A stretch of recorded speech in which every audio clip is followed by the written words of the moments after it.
Hey guys! With the imminent release of Batman vs. Superman / Trinity / Justice League / Man of Steel 2, which may or may not have Superman in it, I feel the need to help set the record straight about Wonder Woman. I say set the record straight because, for the most part, she doesn't have the best history in media outside of comic books. You remember a few years ago when she almost made a comeback on TV, and the internet went completely nuts over the cheap costume she was wearing? Had the pilot episode actually been aired, it would be common knowledge that the crappy costume was actually the least of its problems. One of my favorite scenes from the pilot is after she hospitalizes some goon from an earlier scene, and she now has to get some information out of him. So what does she do to get that information? She completely forgets that she has a magic lasso that forces people to tell the truth, and instead starts breaking his fingers like she's freaking Rorschach. Tell me where the laboratory is. I ain't saying nothing.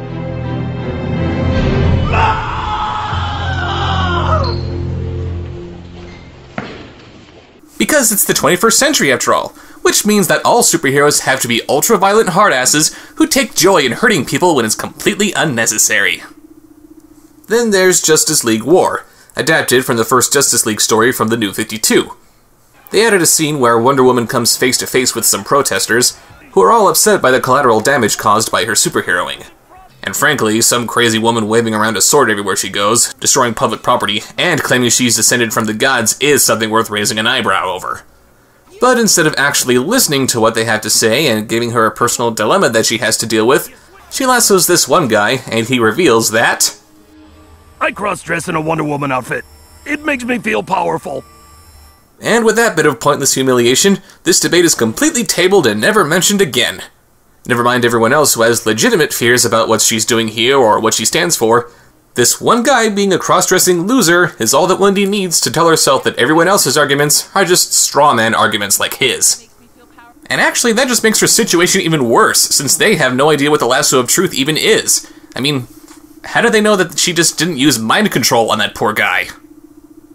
Yeah, this is all symptomatic of a bigger problem. Too many writers think that the only way to write a character who is both female and strong and capable is to make her, well, a bitch. They forget that the phrase, "hell hath no fury like a woman scorned," only makes some kind of sense when she isn't dishing out the fury whether she's been scorned or not.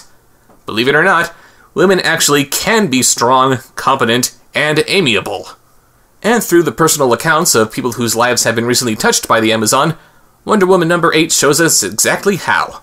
In the previous issues, we see Princess Diana leave her island home of Themyscira to stop Ares, god of war, from taking over the world. Of course. In the midst of all this, she befriends university professor Julia Capitalis and her daughter Vanessa, who take it upon themselves to break her into American culture. After killing some monsters and convincing Ares to back off from destroying humanity, yeah, no one's allowed to call the lasso of truth a lame weapon when it has the power to make the freaking gods change their minds. She and the professor embark on a national tour of goodwill so she can learn more about man's world, and vice versa. Her first stop is the UN, where her peaceful intentions aren't exactly welcomed from everyone involved. Aside from other nations either taking offense from her star-spangled costume, or just the fact that, you know, she's a woman and therefore isn't capable of saying anything of value, anti-superhero sentiment is also taking root all over the country. After the Capitalis were attacked for their harboring a superhero, Wonder Woman left and soon found a place with the Justice League. She initially declines their invitation to join them, since she thought that being involved with the League would make her look too violent, something you don't want to do when spreading your people's ideals of mutual love and respect for each other. Although, to be perfectly fair, I really don't think you're going to find anyone crying shenanigans if you declare yourself a messenger of peace and then try to fight off an army of invading space robots. She also gains a better understanding of why people would be offended by her claiming to be descended from the gods after meeting Captain Marvel, who gets his powers from several other gods she's never even heard of. Wonder Woman is the kind of pot who does not go around accusing the kettle of being black. And curiously, she seems reluctant about talking about Superman. Oh yeah, she's definitely a fan of Steel. I mean, a fan of the Man of Steel, Superman, not that Steel guy. Shut up! And it's also pointed out that in her off time, Wonder Woman continues to pray to her gods whenever she can. On top of being a spokesperson for female empowerment, she also serves as a reminder that, believe it or not, you can actually believe in a higher power and be intelligent. After the nationwide anti-superhero mentality dies down, she returns to the Pacatellis and they continue their tour. We then switch over to a report of Steve Trevor's assistant, Ida, as she goes over the details of some military tests that Wonder Woman conducted at the Pentagon.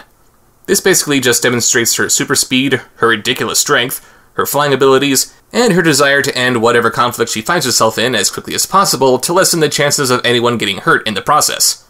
Of course, the military wants to replicate the metal that her bracelets are made of, as well as the lasso of truth, but she refuses to let them profane her gifts from the gods. And her refusal here is pretty much the best thing for everybody involved. I mean, weaponizing holy relics doesn't exactly work like it's supposed to.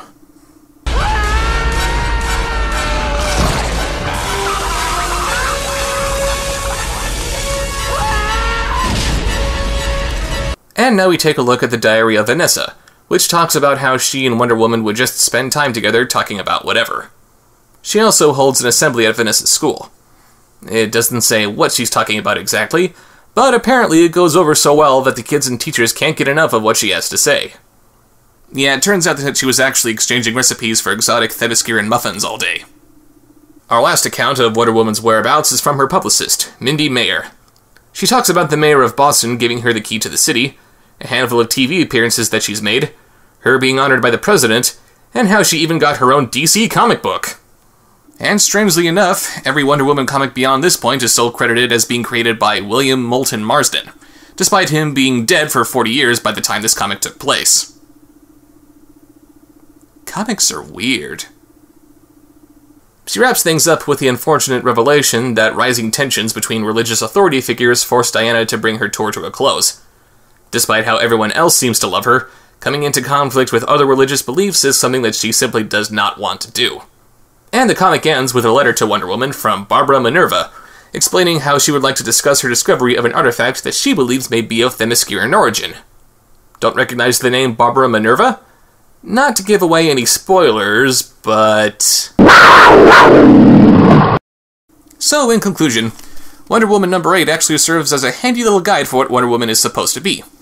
On top of being the strongest woman on the planet, she's also highly intelligent and ever thirsty for more knowledge. She actually concerns herself with the problems of others, even if those problems are about her herself. She is actually humble about herself, and she doesn't see herself as above humanity despite her divine origins. And, most importantly, she actually tries to find a non-violent solution to her problems whenever she can. Of course, when she makes her big screen debut in a couple of years, we're going to want her to be as ass-kicking as possible. But all I'm saying is that she knows that there's supposed to be a time and a place for everything. And sometimes, it's just as important, if not more so, to know when to not use the sword. See you next time. Wonder Woman, Wonder Woman. All the world is waiting for you and the power you possess. In your satin tights, fighting for your rights and the old red, white, and blue.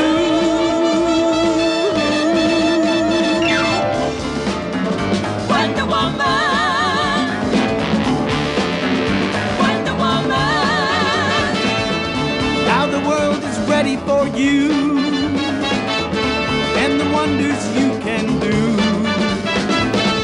Make a honky dove, stop a war with love, make a liar tell it true.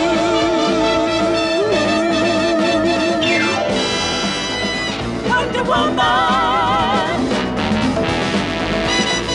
get us out from under. Wonder Woman, All our hopes are pinned upon you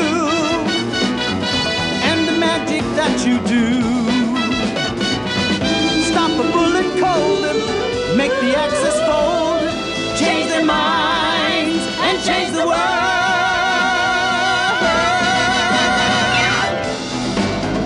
Wonder Woman, Wonder Woman.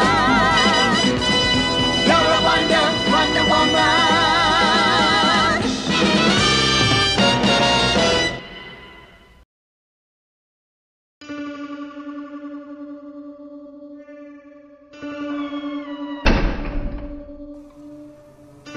Subscribe.